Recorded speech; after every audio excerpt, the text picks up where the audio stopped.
जी, economic development basic need approach भी हम इसे कहते हैं, और physical quality of life index भी कहते हैं, physical quality of life approach भी कहते हैं। तो हम देखेंगे कि ये क्या होती है, और जो ट्रेडिशनल अप्रोच है इकोनॉमिक डेवलपमेंट को मेजर करने, उसका और इसका क्या डिफरेंस है। तो let we consider first of all the background to measure economic development. The traditional approaches, or you know well के increase in GNP traditional approach है, increase in per capita GNP traditional approach है, but with the passage of time classification developed against these measures. Rather, these measures, it was emphasized to use the measures of employment and distribution. मतलब employment और distribution की जो approach थी उनको उनके ऊपर focus किया गया. But so many economists are of the view that criteria of increase in employment में इंक्रीज का जो क्राइटेरिया इकोनॉमिक डेवलपमेंट को मेजर करने का is not suitable index for economic development. ये ठीक नहीं है. It is so because that the unemployment which is found in underdeveloping countries is different from that unemployment which exists in developed countries. कुछ critics ये कहते हैं कि एक अनएम्प्लॉयमेंट होती है अंडर डेवलपिंग कंट्रीज में और एक अनएम्प्लॉयमेंट होती है डेवलप्ड कंट्रीज में, उसमें डिफरेंस है. तो इसलिए जो एम्प्लॉयमेंट का क्राइटेरिया है इकोनॉमिक डेवलपमेंट को मेजर करने का वो ठीक नहीं है. Therefore, it will be least attracting to measure economic development with increase in employment. तो इसलिए वो कहते हैं कि जी ये वाला जो तरीका है इंक्रीज इन एम्प्लॉयमेंट वाला, यानी इंक्रीज इन जीएनपी वाला या जीएनपी पर कैपिटा वाला, ये तरीका इकोनॉमिक डेवलपमेंट को मेजर करने का बहुत वीक है और इसको नहीं इस्तेमाल होना चाहिए. In the same way, to link redistribution of income, एक ये क्राइटेरिया है रीडिस्ट्रीब्यूशन ऑफ इनकम का जो क्राइटेरिया है with economic development may not be accepted, as it may happen that poverty is existing in a country despite equal distribution of income. हो सकता है कि distribution equal distribution of income ना होने की वजह से पॉवर्टी एग्जिस्ट करे सोसाइटी में, और अनइक्वल इनकम डिस्ट्रीब्यूशन, या फिर ये हो सकता है कि नेशनल इनकम तो ज्यादा हो लेकिन जो अनइक्वल डिस्ट्रीब्यूशन ऑफ इनकम है वो हो, इज को existing with fall in absolute poverty, और इसकी वजह से सोसाइटी में जो है वो एब्सोल्यूट पॉवर्टी हो, जिसकी हम लास्ट प्रीवियस लेक्चर में बात कर रहे थे. In such state of affairs the economic development would require the abolition of absolute poverty and adversity, which could be possible only if people get the basic needs of life. अब वो क्या कहते हैं कि ये दोनों जो एम्प्लॉयमेंट वाला क्राइटेरिया है या रीडिस्ट्रीब्यूशन ऑफ इनकम वाला क्राइटेरिया है, इनकी निस्बत बेहतर ये है कि हम किसी मुल्क में basic needs of life approach को इस्तेमाल करें और देखें कि किस मुल्क में कितनी बेसिक नीड्स जो है वो फुलफिल हो रही है, और उसी क्राइटेरिया पे देखा जाए कि मुल्क कंट्री डेवलप्ड है या नहीं है. Therefore, the economists use the criterion of basic need to measure economic development. तो इसलिए उन्होंने एक सुपीरियर तरीका इंट्रोड्यूस करवाया, जदीद तरीका physical quality of life index का या बेसिक नीड अप्रोच का. According to this approach, if people are in a position to avail more amount of food or have better access to educational facilities and have greater command over the civic amenities, like you can say water supply, water sewerage, water drainage, health care and shelter, etc. All such would represent economic development. ठीक है, यानी economist ने ये कहा कि अगर ये civic amenities जो है, बेसिक नीड्स जो है ये हो, फैसिलिटीज एजुकेशन की हो, ग्रेटर कमांड हो सिविक एमिनिटीज के ऊपर, तो फिर हम कहते हैं कि वो मुल्क जो है वो डेवलपमेंट, उसको डेवलप्ड मुल्क हम कंसिडर कर सकते हैं, अदरवाइज नहीं.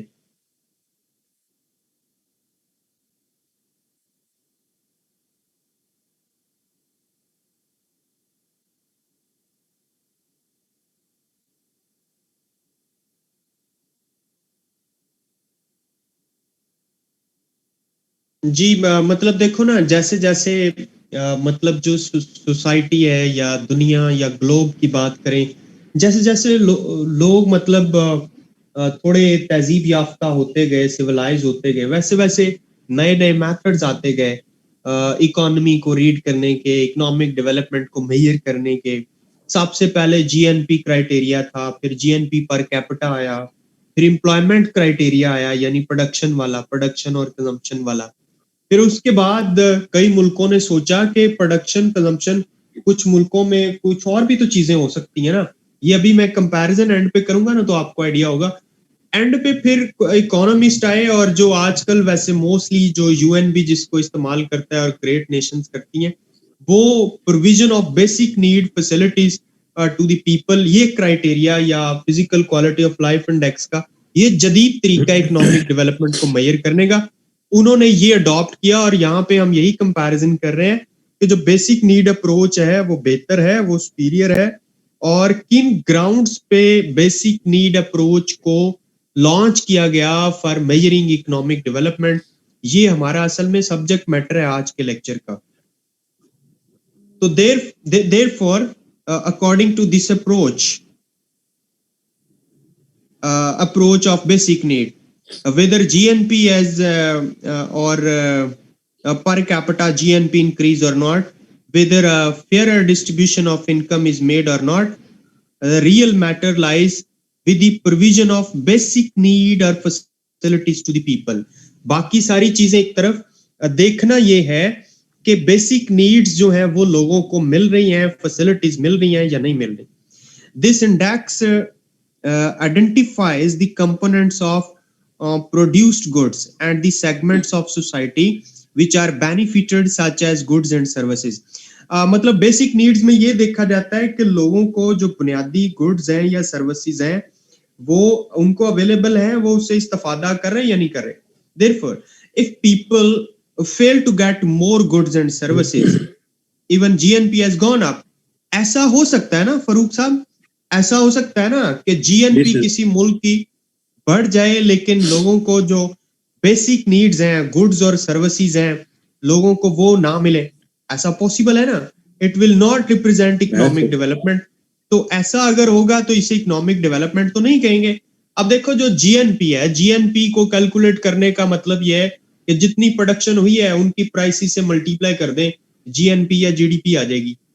ठीक, अब देखो जीएनपी जीडीपी तो फिर इन्फ्लेशन की वजह से भी ज्यादा शो होती है, यानी जो क्वांटिटी है प्रोड्यूस्ड गुड्स की वो उतनी है, लेकिन मुल्क में इन्फ्लेशन आ गया, प्राइसेस बढ़ गई। वो बढ़ी हुई प्राइसेस को जब आप क्वांटिटी ऑफ गुड्स प्रोड्यूस से मल्टीप्लाई करेंगे तो आपकी जीएनपी तो ज्यादा शो होगी, लेकिन सवाल ये पैदा होता है क्या लोगों को की जरूरियात भी पूरी हो रही है, क्या उनको बेसिक नीड्स मिल रही हैं, फिजिकली मिल रही हैं या नहीं मिल रही। अगर फिजिकली मिल रही हैं तो फिर तो हम डेवलपमेंट की बात करेंगे, लेकिन अगर वो फिजिकली नहीं मिल रही, as in case of Pakistan where unequal distribution of wealth is there, कि मतलब अगर आप देखें तो पाकिस्तान में कोई 15% लोग हैं, 10 या 15% लोग हैं जिनके पास अच्छे रिसोर्सेज हैं और सारी वो फैसिलिटीज को मुल्क में एंजॉय कर रहे हैं। लेकिन आप कंपैरेटिवली वही 90 या 85% लोगों को देखें तो they are living at the poverty line और बिलो द पॉवर्टी लाइन। तो जीएनपी को तो क्राइटेरिया फिर नहीं होना चाहिए ना, हम ये बात कर रहे हैं। Therefore, for the sake of economic development, we shall have to make such measure whereby the availability of basic needs to masses could be made sure. हमें फिर ऐसा कोई क्राइटेरिया लगाना जरूरी है हमारे लिए कि जिसमें लोगों को जो बेसिक नीड्स हैं उनकी वो उनकी अवेलेबिलिटी चेक की जाए कि वो मतलब उनको है, प्रोवाइडेड है या फिर नहीं है। Moreover, if so many countries it is stressed upon to enhance education facilities. एक और बात कि बहुत सारे मुल्कों में भी ऐसा है कि मतलब वो एजुकेशन फैसिलिटीज के ऊपर जोर देते हैं, but the educational system is not made effective. लेकिन एजुकेशन फैसिलिटीज तो हो बट इफेक्टिव ना हो, मतलब रटालाइजेशन हो, मतलब टेक्निकल ना हो, लोगों के पास डिग्रीज लेने के बाद भी techniques now, as in case of Pakistan it is happening. The defects of educational system are not removed. Educational facilities को बढ़ा तो दिया जाए, यूनिवर्सिटीज कॉलेजेस स्कूल तो खोल दिया जाए, लेकिन उसके डिफेक्ट्स को दूर ना किया जाए. And the ratio of students to teacher is not improve. और मतलब ऐसा किया जाए कि आप एजुकेशन फैसिलिटीज बढ़ा दें, स्कूल कॉलेजेस अदारे बढ़ा दें, लेकिन जो रेशियो है स्टूडेंट टीचर की वो आप इम्प्रूव ना करें, कि नंबर ऑफ स्टूडेंट ज्यादा और उनको पढ़ाने वाले नंबर ऑफ के भी हो रहा है. So in such situation, just expansion in educational facilities cannot be accorded as an indicator of economic development. तो ऐसे केस में ऐसी फैसिलिटीज बढ़ाने के लिए बढ़ाने के बाद या क्वांटिटेटिवली स्कूल कॉलेजेस अदारों का ज्यादा कर देने से आप ये नहीं कह सकते कि आपकी जो एजुकेशन सेक्टर है उसमें डेवलपमेंट हो गई है या उसमें कोई इनकलाब आ गया. ठीक ना? Thus, in spite of a lot of flaws in the indicators of increase in education, health, water supply, level of calories, shelter, this measure of economic development present a realistic picture of economic development than GNP per capita and GNP distribution method. These measures represent the determination on the part of government. ये जो चीजें होती हैं वो तो as a whole on the part of government जो है GNP वो मतलब शो करवाती हैं regarding supply of social services, कि वो मतलब जितना टैक्स इकट्ठा करेंगे तो गवर्नमेंट सोशल सर्विसेज जो है वो प्रोवाइड कर सकेगी. Thus the basic need approach presents a better explanation to remove poverty than the redistribution theory. इसलिए हम ये कहते हैं कि जो redistribution theory है उसकी निस्बत या GNP का जो क्राइटेरिया है या GNP पर कैपिटा इनकम का जो क्राइटेरिया है उन तीनों की निस्बत जो बेसिक नीड अप्रोच है that will be very effective to measure development or poverty.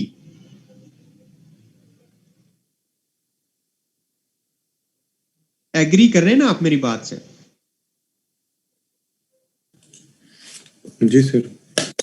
Thus, in basic needs approach, the following aspects are analyzed. अब हम we are going to the heart of matter कि basic need approach में किन चीजों को देखा जाता है. How much goods and services are produced, ये देखा जाता है. What goods and services are being produced, ये देखा जाता है basic need approach में. How goods and services are being produced, और किस टेक्निक से प्रोड्यूस की जाती हैं, क्या किया जाता है. What will be the effects of production and distribution on the society, और जो भी चीजें प्रोड्यूस होंगी तो उनकी प्रोडक्शन के सोसाइटी के ऊपर क्या इफेक्ट्स होंगे. बेसिक नीड अप्रोच में तो ये रियलिटी चेक की जाती है. This shows that in this theory of economic development, the amount of goods and services is of crucial importance, and to increase in the quantity of goods and services will help in removing poverty. The increase in gross national product per capita represent the rise in standard of living. जो GNP per capita है उससे standard of living लोगों का बेहतर होता है. But the criterion of basic needs tell us what are the components of GNP. GNP के components क्या है? इन्वेस्टमेंट है, मतलब कंजम्पशन है, क्या है, and which segments of the society have utilized such components. और जो GNP के कंपोनेंट्स हैं वो सोसाइटी के किन लोगों ने इस्तेमाल किए, मतलब हायर मिडिल ने इस्तेमाल कर लिए, लोअर मिडिल क्लास ने इस्तेमाल कर लिए, एलीट क्लास ने इस्तेमाल कर लिए, या पुअर लोगों ने इस्तेमाल किए वो कंपोनेंट्स GNP के. तो फिर GNP पर कैपिटा से आप जिससे सिर्फ स्टैंडर्ड ऑफ लिविंग को मेजर कर रहे हैं वो तो फिर इतना इफेक्टिव नहीं ना होगा. फिर तो बेसिक नीड अप्रोच ही इफेक्टिव होगा कि आप जिसमें ये कैटेगोरिकली देख रहे हैं कि जो GNP के कंपोनेंट्स हैं वो कौन कौन से लोग, किस किस कैटेगरी के लोग और किस क्लास के लोग इस्तेमाल कर रहे हैं मुल्क में. This approach works like social indicator of economic development. We will have to define some better indicators for basic need. अब हम उन indicators की बात कर रहे हैं जो indicators basic need approach में follow होते हैं, जिनको बताया यूएन ने और आईएलओ ने बताया कि ये वाली चीजें होनी चाहिए. इंपॉर्टेंट जो नीड्स होती हैं इंसान की, मतलब around the globe I am talking about, वो क्या होती? Basically the more important needs are concerned with the provision of food, basic education, health services, water supply, water sewerage, residential facilities and infrastructure. On the basis of stipulated indicators regarding basic need, we can make comparison between the countries. मतलब इन चीजों की base पे हम मुल्कों के दरमियान comparison कर सकते हैं. These indicators measures will reflect the relative difference between the rich and the poor countries. इस मतलब इसी कंपैरिजन से हम देख सकते हैं कि पुअर कंट्री कौन सा है, रिच कंट्री कौन सा, उनमें फर्क क्या है. Moreover, with these measures, we can find that which countries are serious regarding provision of basic needs and which are not serious. ये भी देखा जाता है बेसिक नीड अप्रोच के थ्रू कि कौन से मुल्क बेसिक नीड के ऊपर जोर देते हैं और कौन से ऐसे मुल्क हैं जो बेसिक नीड्स को के ऊपर इतना इन्फ्लुएंस नहीं रखते. Thus, according to the basic need approach to economic development, following indicators can become helpful to measure economic development, जिसमें अगर आप देखें तो सबसे पहली चीज है हेल्थ स्टैंडर्ड. नंबर 1 पे हेल्थ स्टैंडर्ड है. Here it is considered number 1 the life expectancy of citizens of the country. ये देखा जाता है कि मुल्क में बसने वाले जो लोग हैं उनकी लाइफ एक्सपेक्टेंसी क्या है. 60 साल है, 70 साल है, 40 साल है, 50 साल है. तो उससे पता चल जाता है कि इस मुल्क में हेल्थ स्टैंडर्ड कैसा है. And secondly the infant mortality rates, IMR जिसे कहते हैं इन द कंट्री, वो इससे चेक किया जाता है कि जो इन्फेंट्स पैदा होते हैं उनको कितना मतलब क्योर किया जाता है या कितना उनको फैसिलिटेट किया जाता है और उनको सस्टेन रखा जाता है मुआशरे में. ठीक है, तो इन्फेंट मोर्टेलिटी रेट और लाइफ एक्सपेक्टेंसी ये दोनों किसी भी मुल्क के हेल्थ स्टैंडर्ड को एक्सपोज करती है. Secondly education level. Education level में here it is considered the literacy rate. Literacy rate in the country. Moreover what is the enrolment ratio at primary level.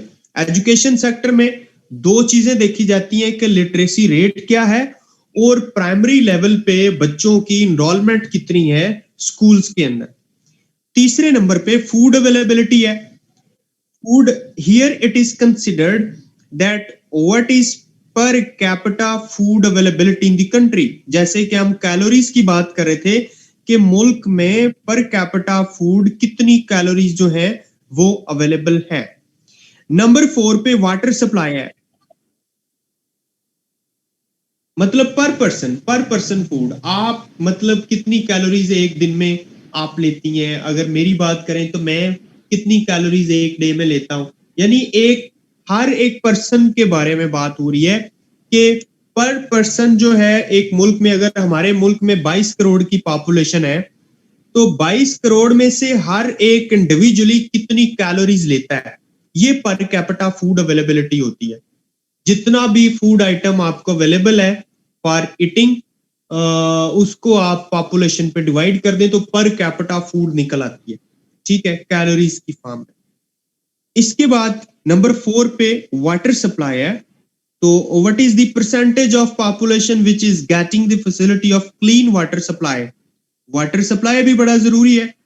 तो जो बेसिक नीड अप्रोच को follow करते हैं वो कहते हैं कि आपने ये भी देखना है कि जो क्लीन वाटर सप्लाई है वो उसकी क्या परसेंटेज है. 60% है, 70% है, 80% है, होनी तो 100% चाहिए.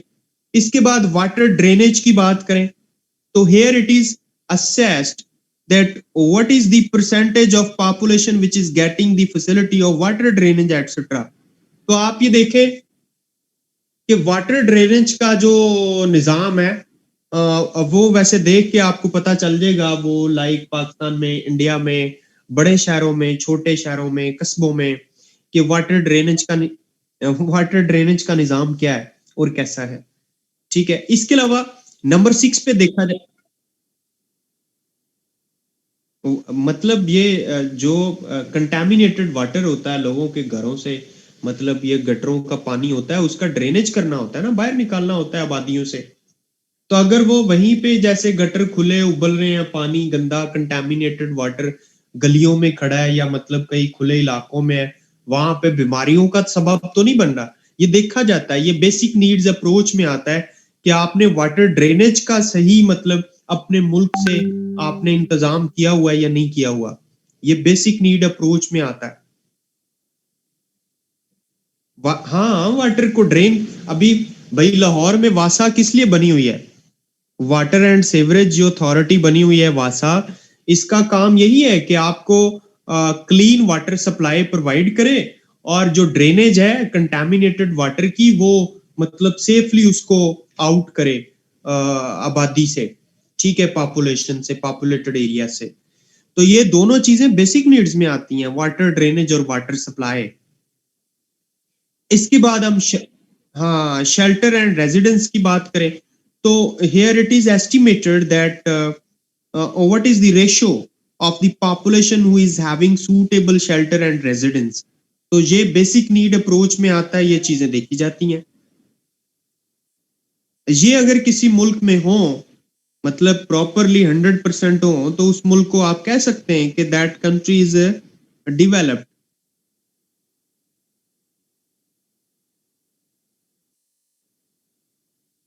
अच्छा, अब हम कंपैरिजन पे जा रहे हैं कि जो ट्रेडिशनल जीएनपी मेथड है या पर कैपिटा मेथड है, वो और बेसिक नीड अप्रोच में असल में डिफरेंस क्या है, ठीक है? तो ये डिफरेंसेस हमने लाजमी देखने हैं। The growth of income, GNP method identifies that path which leads to increase the real income of the poor people. यानी जीएनपी क्राइटेरिया ये सिर्फ बताता है कि जो गरीब लोग हैं उनकी जो रियल इनकम है वो कितनी बड़ी है, ठीक है, सिर्फ ये बताता है। As a result they will become more productive. अब अगर उनकी जीएनपी बढ़ेगी तो वो ज्यादा प्रोडक्टिव होंगे, the value of their assets will increase, उनके एसेट्स की वैल्यू बढ़ेगी, hence they will be able to have basket of basic needs. तो जब इनकम बढ़ेगी उनकी, तो जारी बात है वो ज्यादा बास्केट ऑफ गुड्स अपनी लाइफ के लिए परचेज करके उनको कंज्यूम करेंगे। This shows that because of the increase in income, people will eventually be able to have a greater command over goods and services। तो ये चीज ये बताती है कि जब लोगों की इनकम बढ़ेगी, तो इनकम बढ़ने की वजह से उनकी गुड्स और सर्विसेज को हासिल करने के ऊपर ज्यादा कमांड होगी, and there poverty could be eliminated. Therefore, whether it is to increase in GNP or of increase in basic need, both measures aim at elimination of poverty। मकसद तो दोनों का यही है कि पॉवर्टी को खत्म किया जाए। जीएनपी क्राइटेरिया का भी और बेसिक नीड अप्रोच का भी मकसद, मंजिल एक है, डेस्टिनेशन एक है, कि उन्होंने पॉवर्टी को एलिमिनेट करना है। It is the GNP method which directly aims at abolition of poverty. और जीएनपी मेथड ऐसा मेथड है जिसमें डायरेक्टली इस चीज को हिट किया जाता है कि लोगों की गुर्बत को खत्म किया जाए, while the basic need approach indirectly aims at abolition of poverty। जो बेसिक नीड अप्रोच है वो इनडायरेक्टली पॉवर्टी को एलिमिनेट करने की बात करती है। हम बात कर रहे हैं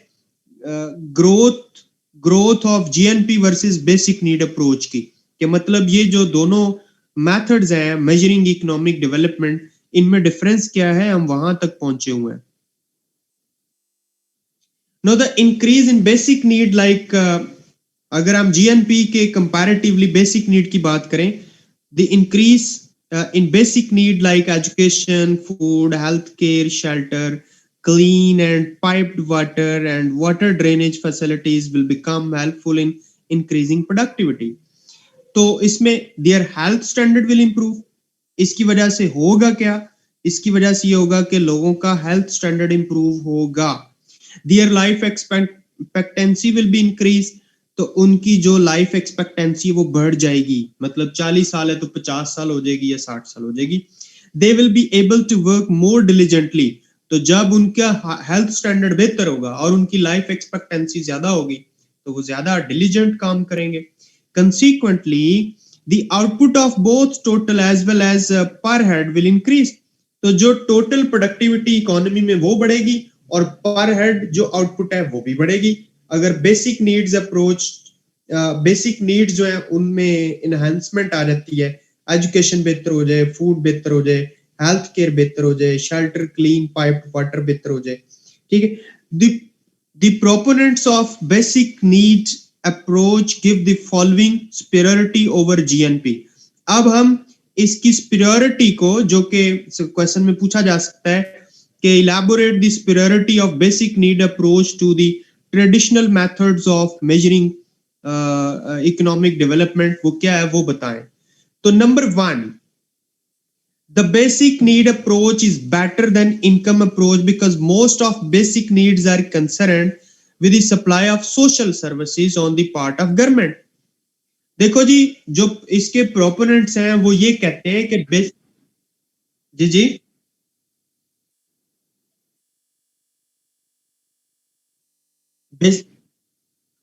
हाँ, इसलिए बेहतर है कि जो मोस्टली जो जरूरतें होती हैं वो गवर्नमेंट प्रोवाइड करती है. मोस्टली जो सोशल सर्विसेज होती हैं वो गवर्नमेंट आपको प्रोवाइड करती है. मतलब इंफ्रास्ट्रक्चर गवर्नमेंट प्रोवाइड करती है, हॉस्पिटल जो है या उसके अलावा जो यूनिवर्सिटीज हैं, गवर्नमेंट स्कूल कॉलेजेस हैं, वो गवर्नमेंट प्रोवाइड करती है.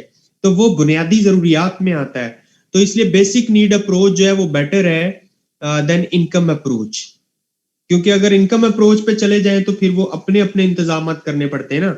बेसिक नीड अप्रोच पे जाएं, सोशलिज्म पे जाएं, तो फिर गवर्नमेंट प्रोवाइड करती है सोसाइटी को सारी बेसिक नीड्स, उनसे टैक्सेस ले लेकर.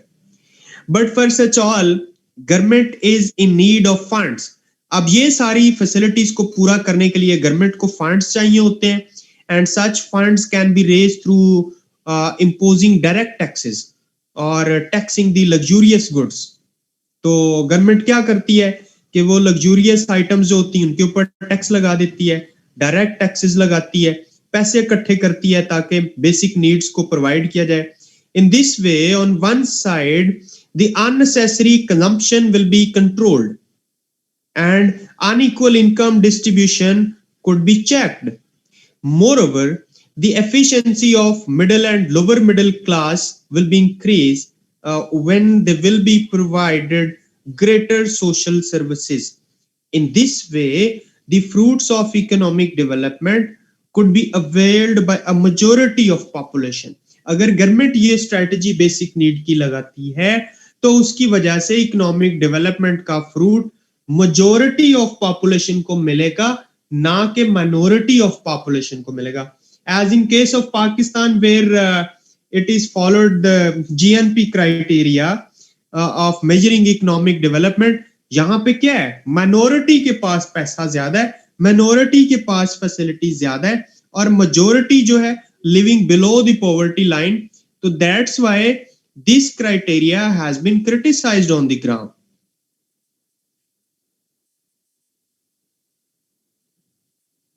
Secondly, it is not guaranteed that increase in income due to economic growth could be spent over better education, better residential facilities and better healthcare services.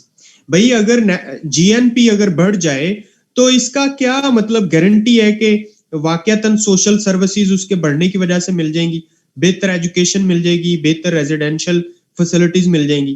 ठीक है, पाकिस्तान की जीएनपी हर साल पहले से ज्यादा ही होती है ना इन्फ्लेशन शामिल करके, लेकिन क्या बेसिक नीड्स जो है मतलब एजुकेशन है या रेजिडेंशियल फैसिलिटीज है या बेटर हेल्थ केयर सर्विसेज है, क्या वो मतलब बढ़ रही हैं पहले से? नहीं बढ़ रही. ठीक है, it happens that so many persons do not follow optimal behavior in respect of making expenditure on food and health care, particularly those people who class changes. So as in case of Pakistani and Indian labor who earn a lot while migrating to Middle East, but they fail to spend more of their income on better food and lodging. मतलब middle east की तरफ लोग यहाँ से जाते हैं, India से, पाकिस्तान से, एशिया से, मतलब वो जाते हैं माइग्रेट होकर, लेकिन इसके बावजूद वो अपनी इनकम बढ़ाते हैं, मतलब उनकी इनकम बढ़ती है, लेकिन वो लॉजिंग पे, फूड पे उतना स्पेंड नहीं करते. Again, the farmers in these countries whose income increase when they grow cash crops, but they fail to spell their increased income on education, health, water supply and water sewerage, etc. मतलब यहाँ इन मुल्कों में cash crop ज्यादा उगाते हैं, पैसा बहुत कमाते हैं, लेकिन वो एजुकेशन पे, हेल्थ केयर पे, वाटर सप्लाई पे, वाटर सेवरेज पे स्पेंड नहीं करते. Perhaps the income elasticity for these goods is lower.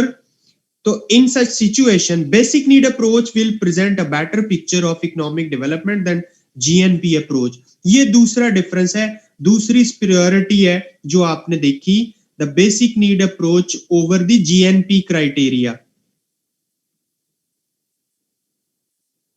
Number three पे in so many cases the means and ways which lead to increase the incomes may affect the level of fooding.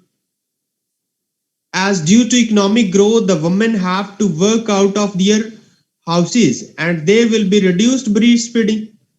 मतलब एक example है, एक woman है, वो अपने घर से निकलती है काम के लिए, बहुत काम करती है, ठीक है, कमाती है, लेकिन उसको अपनी ब्रीस्ट फीडिंग के लिए उस कदर रिसोर्सेज नहीं मिलते, यानी वो इनकम ज्यादा इकट्ठी कर लेती है लेकिन कंजम्पशन कोई नहीं करती.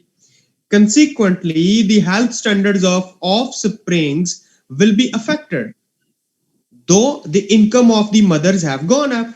यानी मदर्स की इनकम बढ़ रही है लेकिन उनकी हेल्थ स्टैंडर्ड जो है वो इंप्रूव नहीं हो रहा.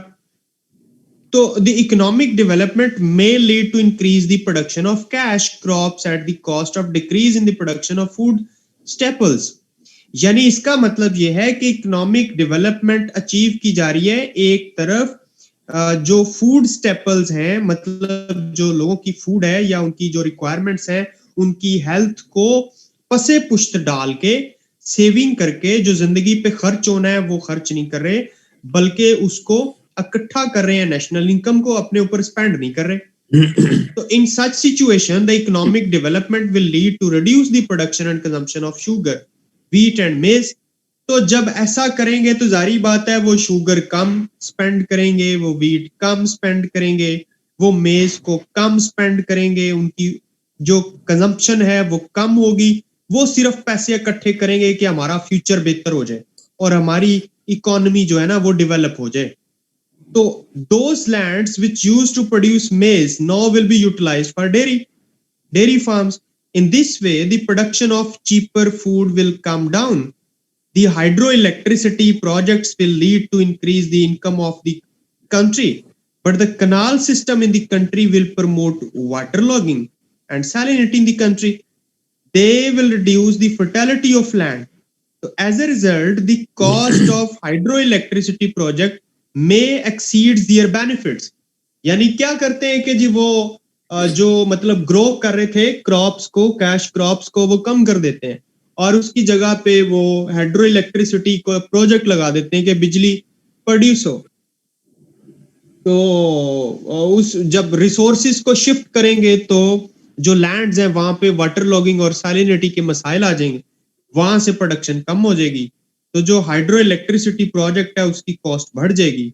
तो इसका मतलब ये है कि हमें ये तरीका अप्लाई नहीं करना चाहिए, बल्कि हमें बेसिक नीड अप्रोच का मेथड ही इस्तेमाल करना चाहिए. थर्ड प्रायोरिटी के मैंने आपको कुछ इसके केस स्टडीज को शॉर्ट करके बताया कि ऐसा भी होता है, इस तरह भी आप इसकी प्रायोरिटी को जस्टिफाई कर सकते हैं basic need approach. Number 4, it is not necessary that because of increase in incomes all the members of the family could equally benefit. ऐसा भी होता है, ये मतलब जैसे इंडिया पाकिस्तान की इकोनॉमीज में ऐसा नहीं है कि मतलब जो लोग कमा रहे हैं वो ही ज्यादा अपने ऊपर कंज्यूम कर रहे हैं, ऐसा नहीं है.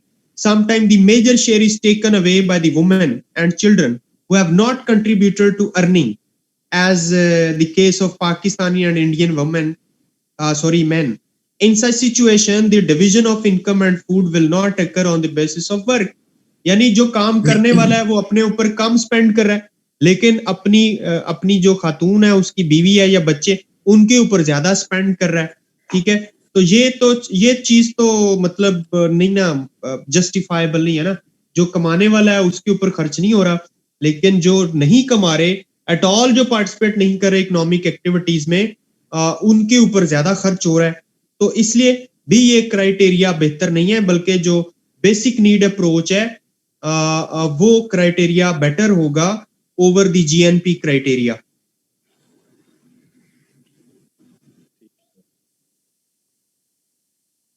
वही बेहतर है, वही बेहतर है। मैं उसकी हम उसकी स्पेरियोरिटी के आर्ग्यूमेंट्स असल में डिस्कस करें। नंबर 5 देखें, नंबर 5 देखें। The income approach does not tell us that what will be the nature of produced goods.